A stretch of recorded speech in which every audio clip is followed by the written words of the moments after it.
سب سے پہلے آج بسلسلہ شہادت شہزادی فاطمۃ الزہرا سلام اللہ علیہا کی تعزیت پیش کرتے ہیں معصومین علیہم السلام کی بارگاہ میں، مومنین کی بارگاہ میں۔ اس وقت حاضری ہوئی ہے ایک آن لائن مجالس کے سلسلے میں جو کہ بسلسلہ شہادت شہزادی فاطمۃ الزہرا سلام اللہ علیہا منعقد کی جا رہی ہے۔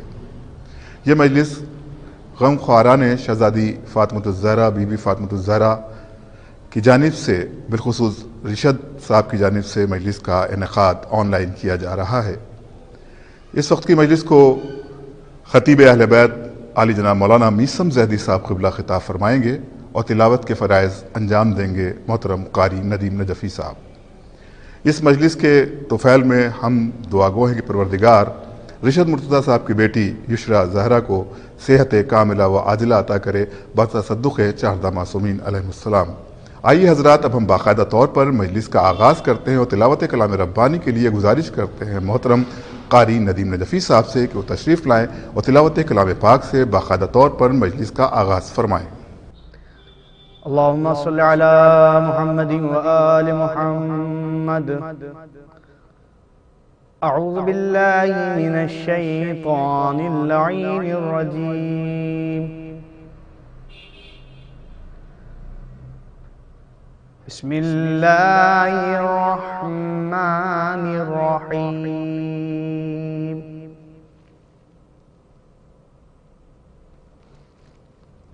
وَلَقَدِ اخْتَرْنَاهُمْ عَلَى عِلْمٍ عَلَى الْعَالَمِينَ۔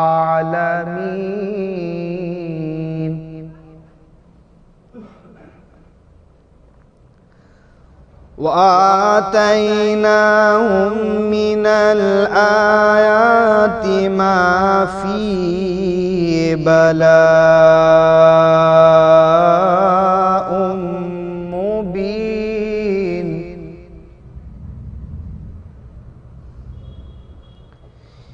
إِنَّ هَؤُلَاءِ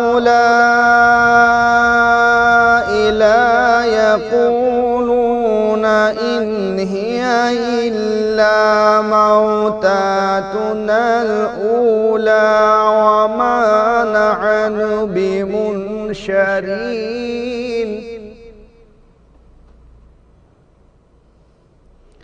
فَأْتُوا بِآبَائِنَا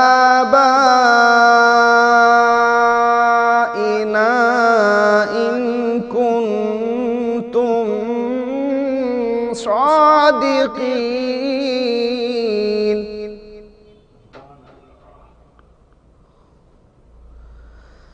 أَهُمْ خَيْرٌ أَمْ قَوْمُ تُبَّعٍ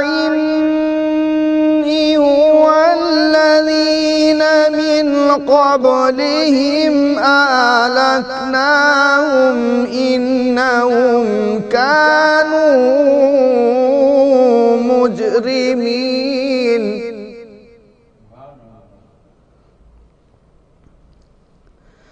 وَمَا خَلَقْنَا السَّمَاوَاتِ وَالْأَرْضَ وَمَا بَيْنَهُمَا لاعبين۔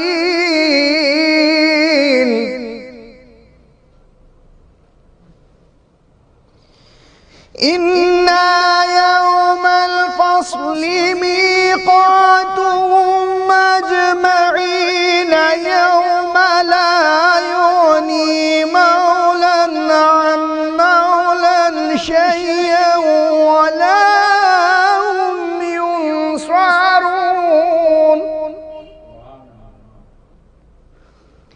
إِلَّا مَنْ رَحِمَ اللَّهُ إِنَّهُ هُوَ الْعَزِيزُ الرَّحِيمُ۔ إِنَّهُ هُوَ الْعَزِيزُ الرَّحِيمُ۔ صدق الله العلي العظيم۔ وصدق رسول النبي الكريم وصدق شهداء كربلاء والصديقين اللهم صل على محمد وآل محمد. جزاک اللہ محترم قاری ندیم نجفی صاحب، آپ نے تلاوت کلام ربانی سے مجلس کا باقاعدہ طور پر آغاز کر دیا. اب ہم گزارش کرتے ہیں خطیب اہل بیت علی جناب مولانا میثم زیدی صاحب قبلہ سے کہ وہ تشریف لائیں اور مجلس کو مومنین کے درمیان خطاب فرمائیں. اعوذ باللہ السمیع العلی العظیم من الشیطان اللعین الرجیم. بسم اللہ الرحمن الرحیم. الحمد للہ الذی ہدانا لہذا وما كنا لنهتدي لولا أن هدانا الله لقد جاءت رسل ربنا بالحق. الصلاة والسلام على صاحب الدين والإسلام والحل والحرام والركن والمقام والصلاة والصيام والسجود والقيام والشريعة والأحكام والحجة والبرهان والمحبة والعرفان والحق والبيان والكتاب والقرآن. سيدنا ونبينا وشفيعنا ومولانا ومولى الثقلين جد الحسن والحسين أبي القاسم محمد وعلى أهل بيته الطيبين الطاهرين المعصومين المظلومين المنتخبين المنتجبين الذين أذهب الله عنهم الرجس وطهرهم تطهيرا. ولعنة الله على أعدائهم وقتلتهم وغاصبي حقوقهم ومنكري فضائلهم ومصائبهم أجمعين من الآن إلى يوم الدين. اللهم عذبهم عذابا يستغيث منه أهل النار. آمين رب العالمين. اما بعد فقد قال الله سبحانه تبارك وتعالى في كتابه المجيد وفرقانه الحميد وقوله الحق. بسم الله الرحمن الرحيم. إنا آتيناك الكوثر فصل لربك وانحر إن شانئك هو الأبتر. صلوات بر محمد وآل.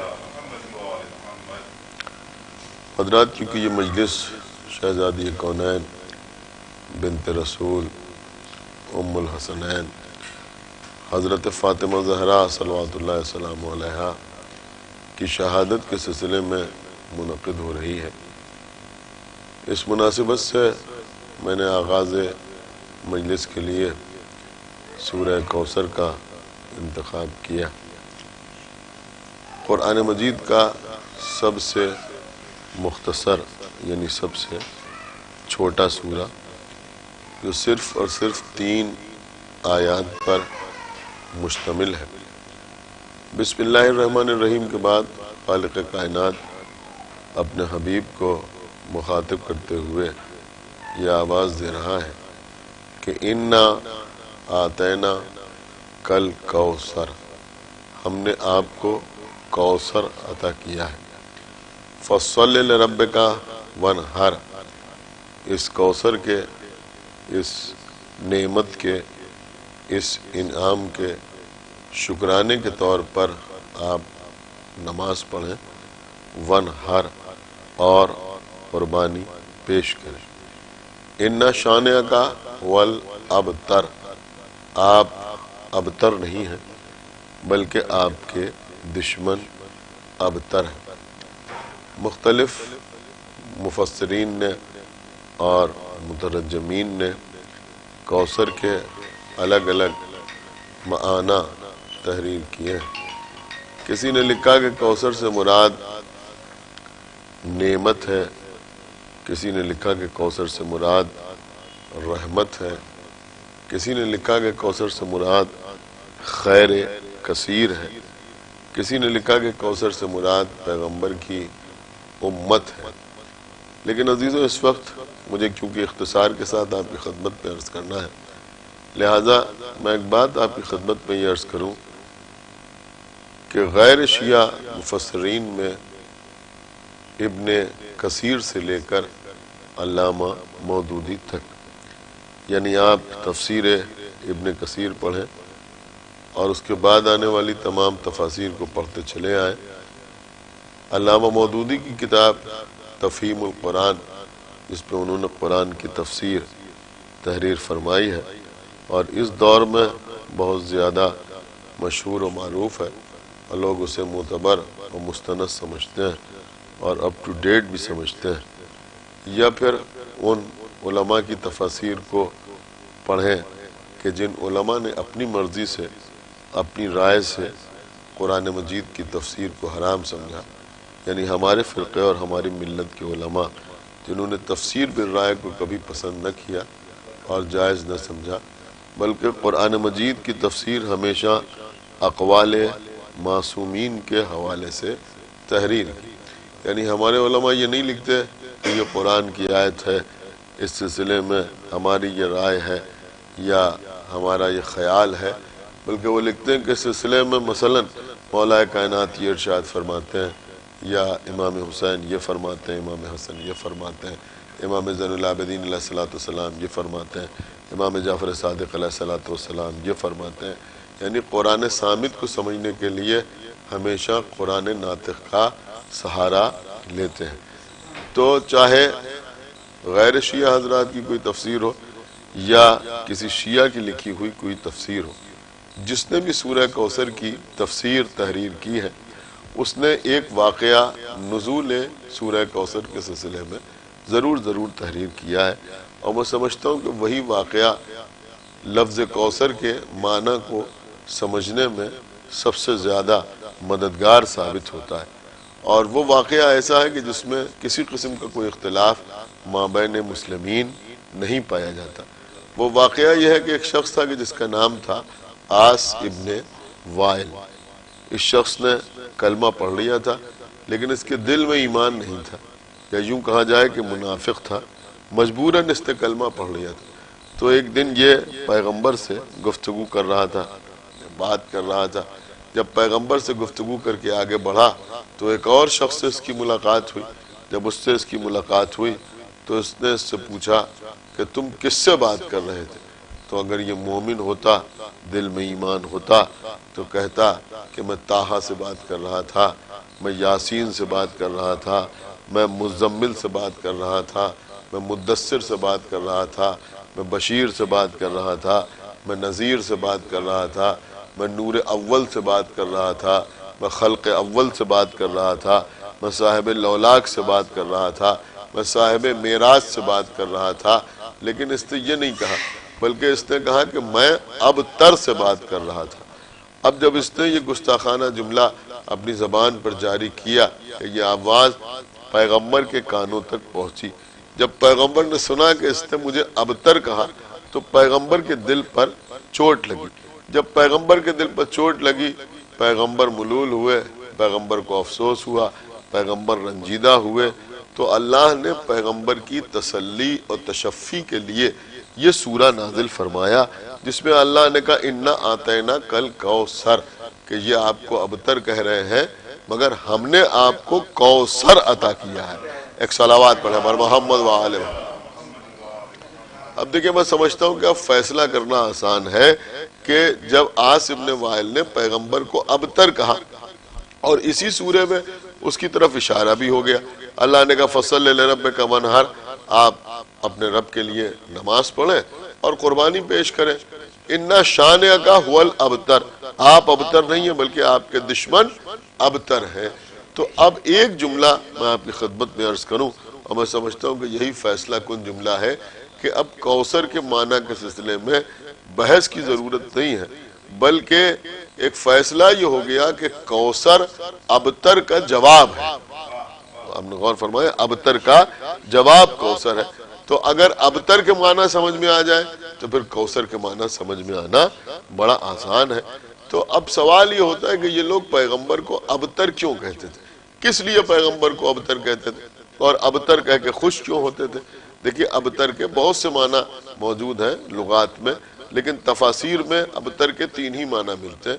اب اس وقت مختصر مجلس ہے، میں صرف ایک معنی آپ کی خدمت میں عرض کروں اور اسی کے اوپر مجلس کو تمام کر دوں کہ ابتر کے سب سے پہلے معنی جو مفسرین نے بیان کیے ہیں وہ یہ ہے کہ ابتر اسے کہتے ہیں جس کی نسل منقطع ہو گئی ہو، اسے کہتے ہیں ابتر۔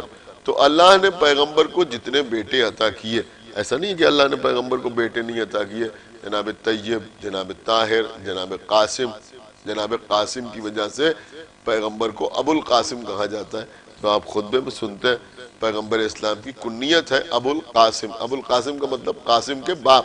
تو پیغمبر کے ایک بیٹے کا نام قاسم تھا، ایک بیٹے کا نام طیب، ایک بیٹے کا نام طاہر، اور آخر میں جناب ماریہ قبطیہ کے بطن سے ایک بیٹے تھے جن کا نام تھا جناب ابراہیم۔ لیکن بہرحال جتنے بھی بیٹے اللہ نے پیغمبر کو عطا کیے سب بچپن ہی میں اس دنیا سے گزر گئے، یعنی بہت زیادہ دن دنیا میں نہ جناب طیب رہے، نہ طاہر رہے، نہ قاسم رہے۔ تو اب پیغمبر کے ان 3 بیٹوں میں اس وقت یعنی عاص ابن وائل والا واقعہ جو ہے، اس وقت ابراہیم کا تو کوئی وجود ہی نہیں تھا، اس لیے کہ وہ بالکل آخر کا مسئلہ ہے۔ تو جناب خدیجہ کے بطن سے جو بیٹے ہوئے تھے طیب، طاہر، قاسم، ان میں کوئی بھی موجود نہیں تھا، سب کی وفات ہو چکی تھی۔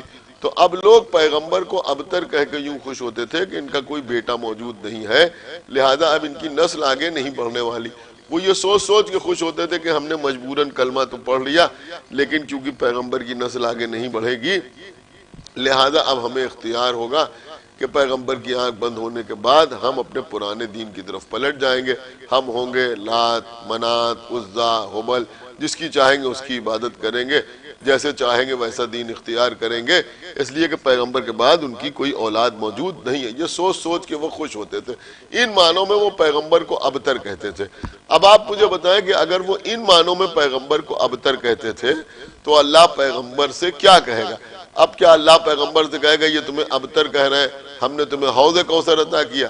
اللہ کہے گا کہ یہ تمہیں ابتر کہہ رہے ہیں، ہم نے تمہیں نہر کوثر عطا کی؟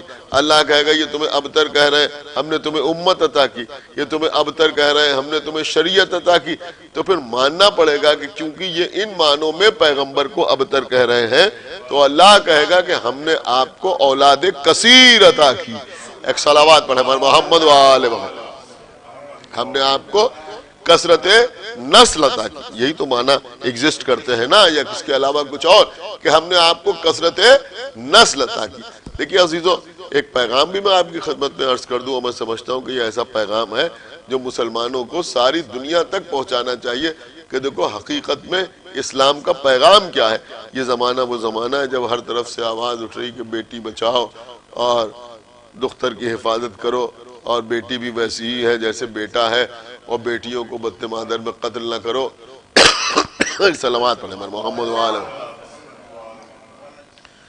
تو ہر طرف سے اس قسم کی آوازیں اٹھ رہی ہیں۔ تو میں سمجھتا ہوں کیوں یہ سارا مزاج جو لوگوں میں پیدا ہو رہا ہے وہ کیوں کہ اس لیے کہ لوگ یہ سمجھتے ہیں کہ نسل جو چلتی ہے وہ بیٹے سے چلتی ہے اور بیٹی سے نہیں چلتی۔ اسی لیے مرحوم خطیب اکبر مرزا محمد اطہر صاحب قبلہ اس سلسلے میں بڑی خوبصورت سی بات ارشاد فرماتے تھے۔ وہ فرماتے تھے کہ دنیا کا مزاج ایسا بن گیا ہے کہ اگر کسی کے یہاں بیٹی پیدا ہو تو اس کی مبارکباد بھی تعزیت کی شکل میں دی جاتی ہے۔ آپ غور فرمائیں، کسی کی اگر بیٹی پیدا ہو جائے تو لوگ جو آتے ہیں مبارکباد دینے کے لیے وہ بھی یہ کہتے ہیں ہاں ہاں انشاءاللہ اللہ بیٹا بھی دے گا۔ ایک صلوات پڑھیں محمد و آل محمد۔ تو میری بات سمجھیے جو میں آپ کی خدمت میں عرض کر رہا ہوں، تو میں سمجھتا ہوں کہ ساری دنیا کا مزاج اسی قسم کا بنا ہوا ہے، تو ہم سمجھتے ہیں کہ اس چیز کو تو اور زیادہ عام کرنے کی ضرورت ہے کہ دیکھو اسلام کا پیغام کیا ہے کہ اللہ کے رسول کی جو نسل چلی، آپ سمجھ رہے ہیں نسل ہی تو چلی، اس لیے کہ قرآن کہہ رہا ہے انا اعطینا کل کوثر، ہم نے آپ کو نسل کثیر عطا کی، ہم نے آپ کو اولاد کثیر عطا کی۔ تو پیغمبر کی نسل بیٹے سے نہیں چلی بلکہ بیٹی سے چلی۔ ایک صلوات پڑھیں ہمارے محمد و آل محمد۔ یعنی اسلام یہ پیغام دیتا ہے کہ خالی بیٹے ہی کے ذریعے سے نسل آگے نہیں بڑھتی بلکہ بیٹی کے ذریعے سے بھی نسل آگے بڑھتی ہے۔ بھئی آج ساری دنیا میں جتنے سادات ہیں، کسی بھی علاقے میں چلے جائیں، کسی بھی ملک میں چلے جائیں، کسی بھی شہر میں چلے جائیں، آپ کو سادات ملیں گے۔ علامہ مودودی نے اپنی کتاب میں یہی لکھا ہے، انہوں نے لکھا ہے کہ کوثر سے مراد ساری دنیا میں پھیلے ہوئے وہ تمام سادات ہیں کہ جن کا شرف ہی یہ ہے کہ وہ یہ کہتے ہیں کہ ہم اولاد رسول ہیں، ہم اولاد رسول ہیں۔ تو جو بھی سید ہے، کوئی بھی سید ہے، آپ اس سے پوچھیں کہ تم سید ہو تو کیوں سید ہو، تو وہ آپ کو جواب دے گا کہ ہم اس لیے سید ہیں کہ ہم اولاد رسول ہیں، رسول کی اولاد سے، لہذا ہم سید ہیں۔ اب آپ ہمیں بتائیں کہ جتنے بھی سادات ہیں، میں تو عرض کروں گا بالکل کھلے ہوئے ذہن سے کہ چاہے ان سادات کا تعلق کسی بھی مسلک سے ہو، یعنی ضروری نہیں ہے کہ ہر آدمی جو اپنے کو سید کہے وہ شیعہ ہی ہو، غیر شیعہ حضرات میں بھی بہت سے سادات پائے جاتے ہیں جو یہ کہتے ہیں کہ ہم سید ہیں، ہم سید ہیں، ہم سید ہیں۔ ٹھیک ہے، جو سید ہے اس سے پوچھے تم کیوں سید ہو، تو وہ کہتا ہے صاحب ہم اولاد رسول ہیں لہذا ہم سید ہیں۔ لیکن اگر آپ پوری دنیا میں چراغ لے کے ڈھونڈیں، بہت زیادہ سرچ کریں، تب بھی آپ کو کوئی ایک بھی ایسا سید نہیں ملے گا جو اپنے نام کے ساتھ محمدی لگاتا ہو۔ کوئی آپ کو ملا جو کہے کہ بھئی سید فلاں محمدی یا سید فلاں مصطفی؟ یہی تو ٹائٹل ہونا چاہیے نا، جب رسول کی اولاد ہے تو محمدی یا مصطفی کوئی لگاتا ہے؟ انہوں نے کہا فلاں سید، انہوں نے کہا بھئی یہ کون؟ انہوں نے کہا احمدی۔ انہوں نے کہا اگر احمدی لگا دے تو اور قیامت ہو جائے۔ ایک صلوات پڑھے محمد و آل محمد۔ تو نہ کوئی محمدی، نہ کوئی مصطفی، نہ کوئی احمدی۔ پھر سادات کیا ہے؟ تو انہوں نے کہا یہ حسنی سید ہے۔ اب آپ مجھے بتائیں یہ حسنی کیسے سید ہو گئے؟ جب حسنی ہے تو سید کیسے ہو گئے؟ تو ان کا سیدھا سیدھا جواب ہے، کیا سیدھا سیدھا جواب ہے؟ یہ امام حسن کی اولاد ہے، اور امام حسن علیہ السلام بی بی فاطمہ زہرا کے بیٹے ہیں، اور بی بی فاطمہ زہرا رسول کی بیٹی ہے، لہذا یہ رسول کی اولاد ہے، یہ حسنی سید ہے۔ یہ کون ہے؟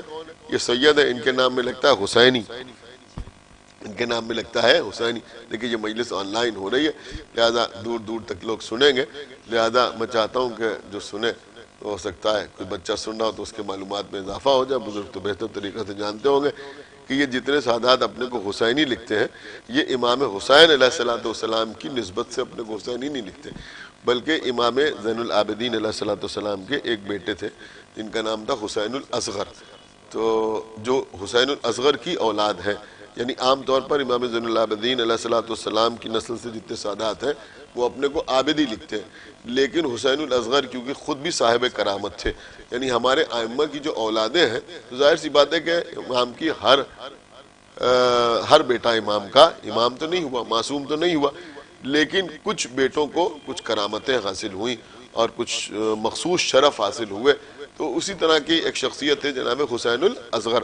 تو جو حسین الاصغر کی اولاد ہے وہ اپنے کو حسینی لکھتے ہیں، تو جو حسینی ہے وہ بھی کہتے ہیں کہ ہم اولاد رسول ہیں۔ تو یہ حسینی کیسے اولاد رسول ہو گئے؟ کہ بھئی یہ حسین الاصغر کی اولاد ہے، حسین الاصغر امام زین العابدین کے بیٹے، امام زین العابدین امام حسین کے بیٹے، امام حسین بی بی زہرا کے بیٹے، وہ رسول کی بیٹی ہے۔ ہم جیسے لوگ انہوں نے کہا بھئی یہ زیدی ہیں، یہ کیسے سید ہو گئے؟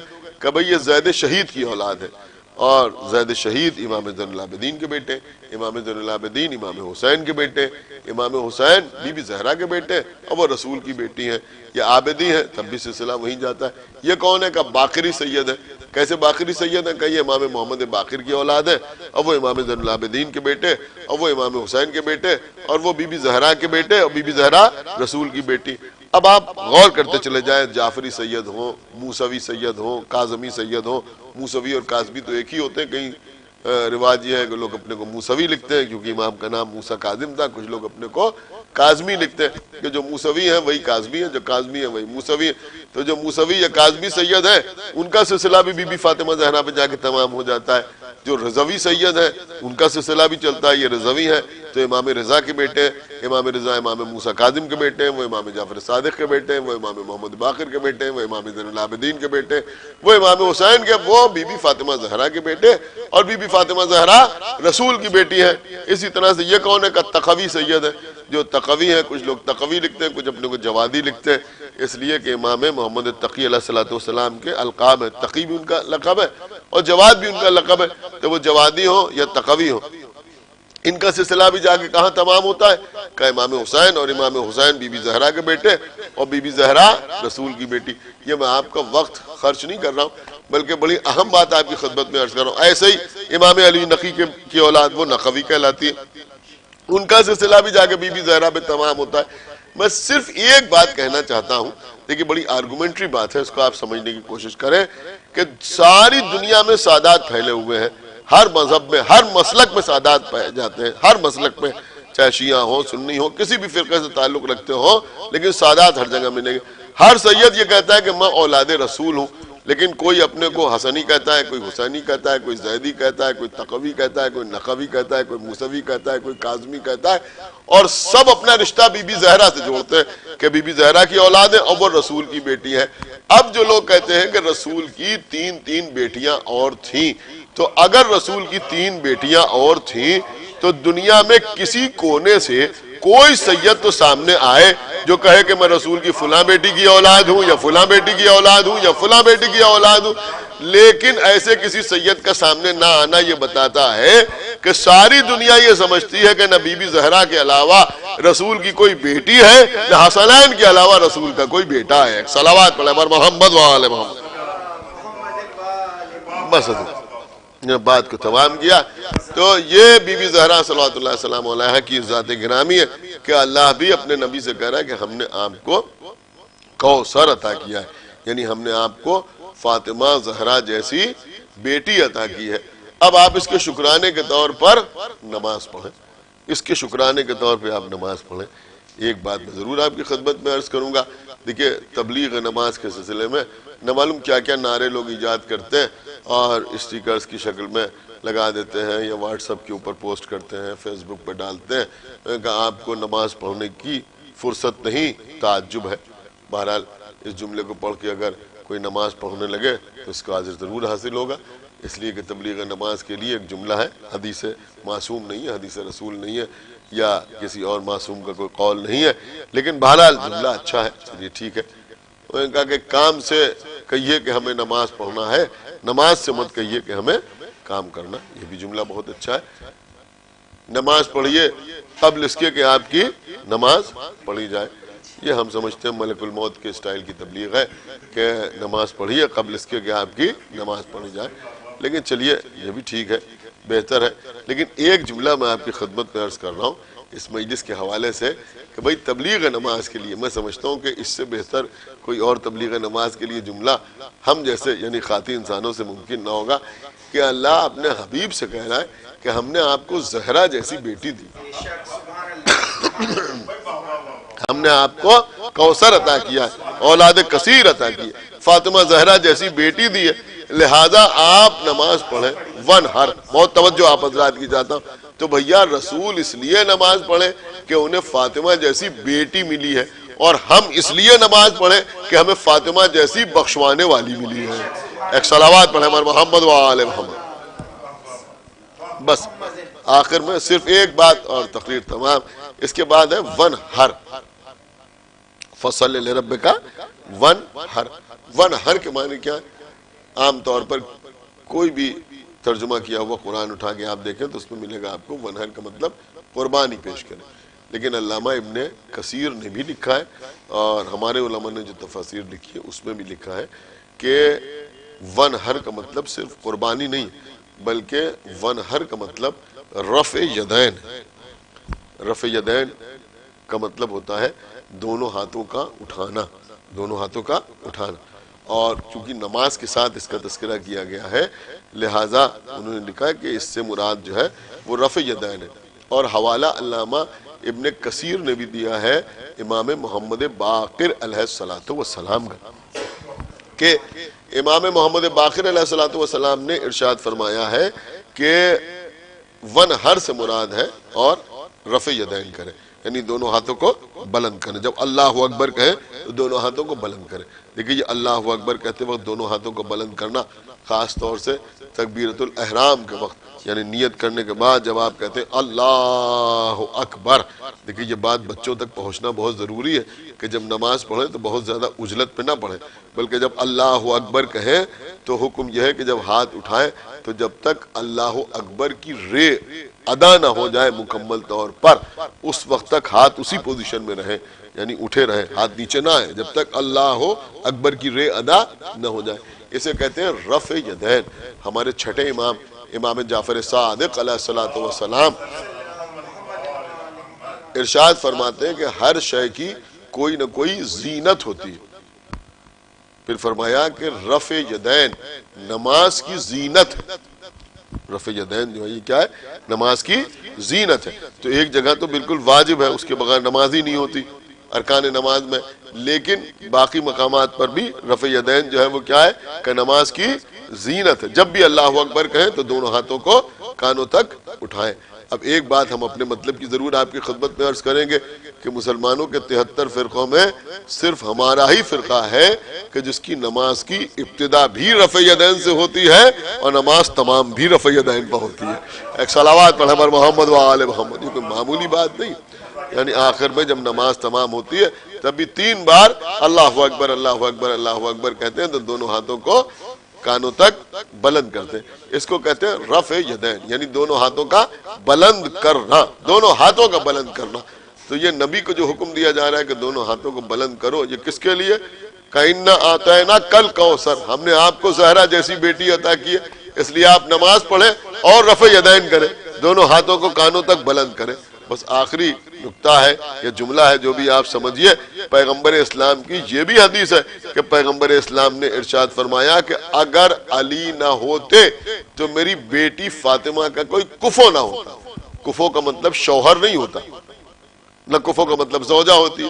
کفو کا مطلب ہوتا ہے ہم پلہ، کفو کا مطلب ہوتا ہے ہم رتبہ. سمجھ رہے ہیں؟ کفو کا مطلب ہوتا ہے ہم رتبہ. کفو کا زوجہ یا شوہر سے کوئی تعلق نہیں ہے. میں بڑی قیمتی بات آپ کی خدمت میں عرض کر رہا ہوں، اگر کفو کا کوئی تعلق زوجہ یا شوہر سے ہوتا تو سورہ توحید میں اللہ کے نام کے ساتھ کفو نہ آتا. ایک صلوات پر ہمارے محمد و آل محمد کہ وہ ایسا ہے جس کا کوئی کفو نہیں ہے. وہاں پر کفو کا مطلب یہ ہے کہ کوئی اس کا جیسا نہیں، کوئی اس کے برابر نہیں، کوئی اس کا ہم پلہ نہیں، کوئی اس کا ہم رتبہ نہیں. تو کفو کا مطلب ہوتا ہے ہم پلہ، کفو کا مطلب ہوتا ہے ہم رتبہ.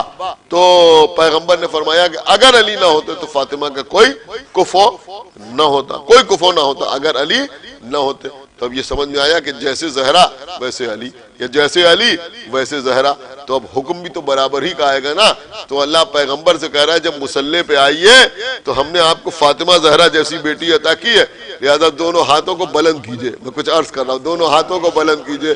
تو اب حکم بھی برابر ہی کا آئے گا نا کہ جب مصلی پہ آئیے تو فاطمہ کی وجہ سے ہاتھوں کو بلند کیجئے، اور جب غدیر کے ممبر پہ آئیے تو علی کے لیے دونوں ہاتھوں کو بلند کیجئے. من کنت مولا ہو فہذا علی جن مولا.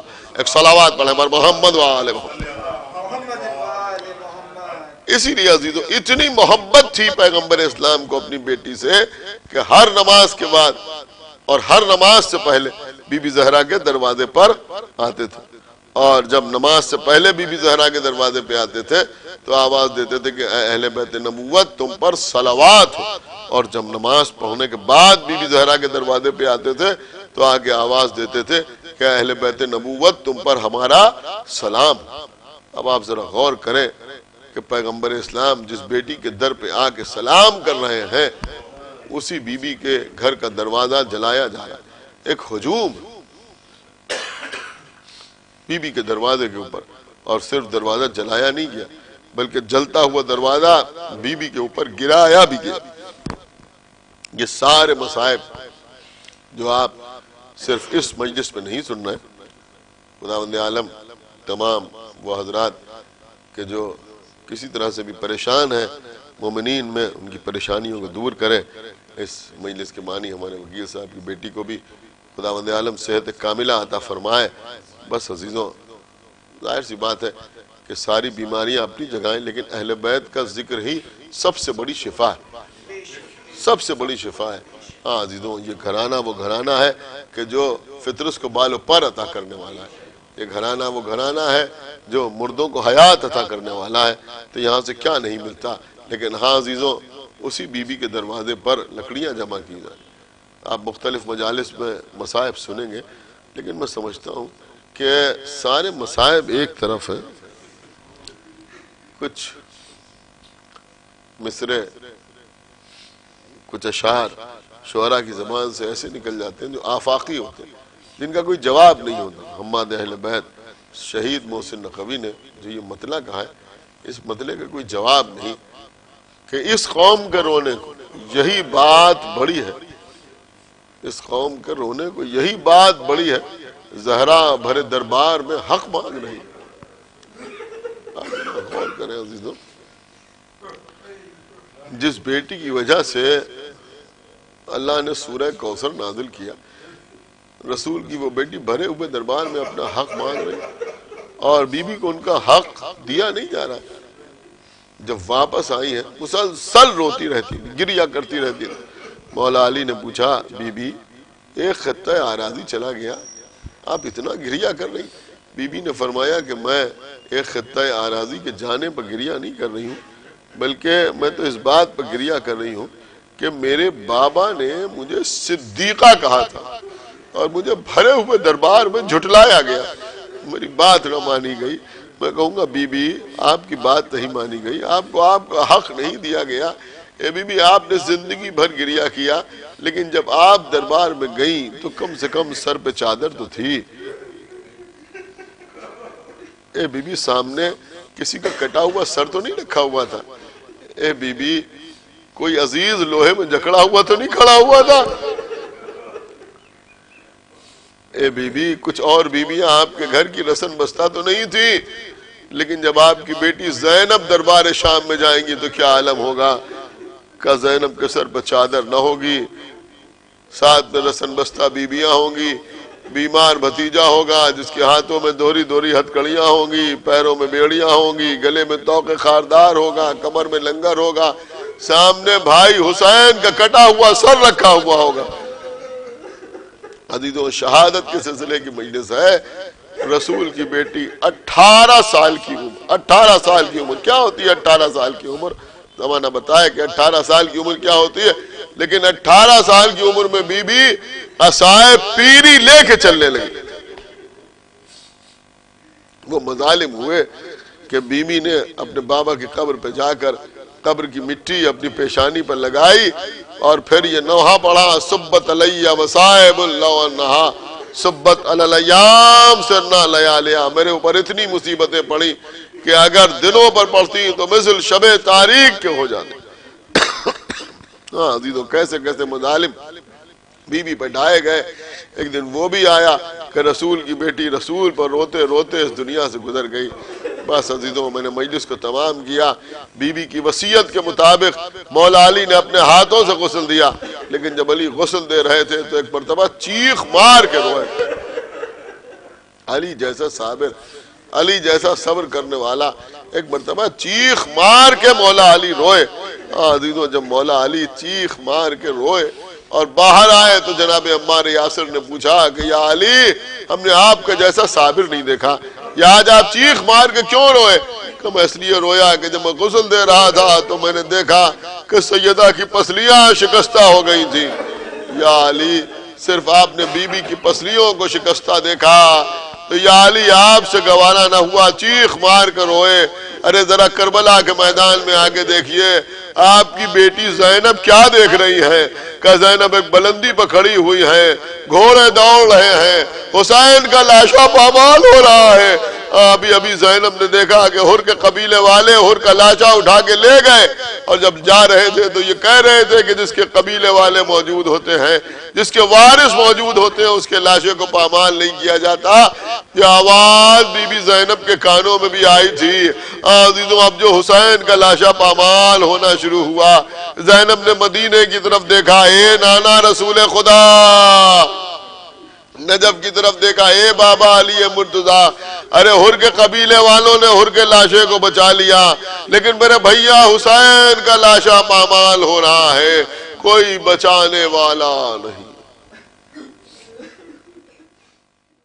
جزاک اللہ محترم مولانا میر سمزیدی صاحب، آپ نے بہترین دلائل پیش کیے شہزادی فاطمۃ الزہرا سلام اللہ علیہا کے حوالے سے، اور ہم اس مجلس کے تصدق میں دعا گو ہیں پروردگار کی بارگاہ میں کہ پروردگار جہاں پر بھی مومنین ہیں ان سب کے دلی مطالب پورے ہوں، جو مومنین کے کاروبار اس پینڈیمک کووڈ-19 کی وجہ سے بگڑ چکے ہیں، پروردگار ان کے رزق میں وسعت عطا کر۔ اور ایک بار پھر ہم دعا کرتے ہیں رشد مرتضیٰ صاحب کی بیٹی یسریٰ زہرا کے لیے کہ پروردگار انہیں جلد سے جلد صحت عطا کرے۔ اسی کے ساتھ اب ہم آپ سے ودا چاہتے ہیں، انشاءاللہ پھر ملاقات ہوگی آپ سے کسی مجلس کے حوالے سے، جب تک کے لیے دیے اجازت، خدا حافظ والسلام۔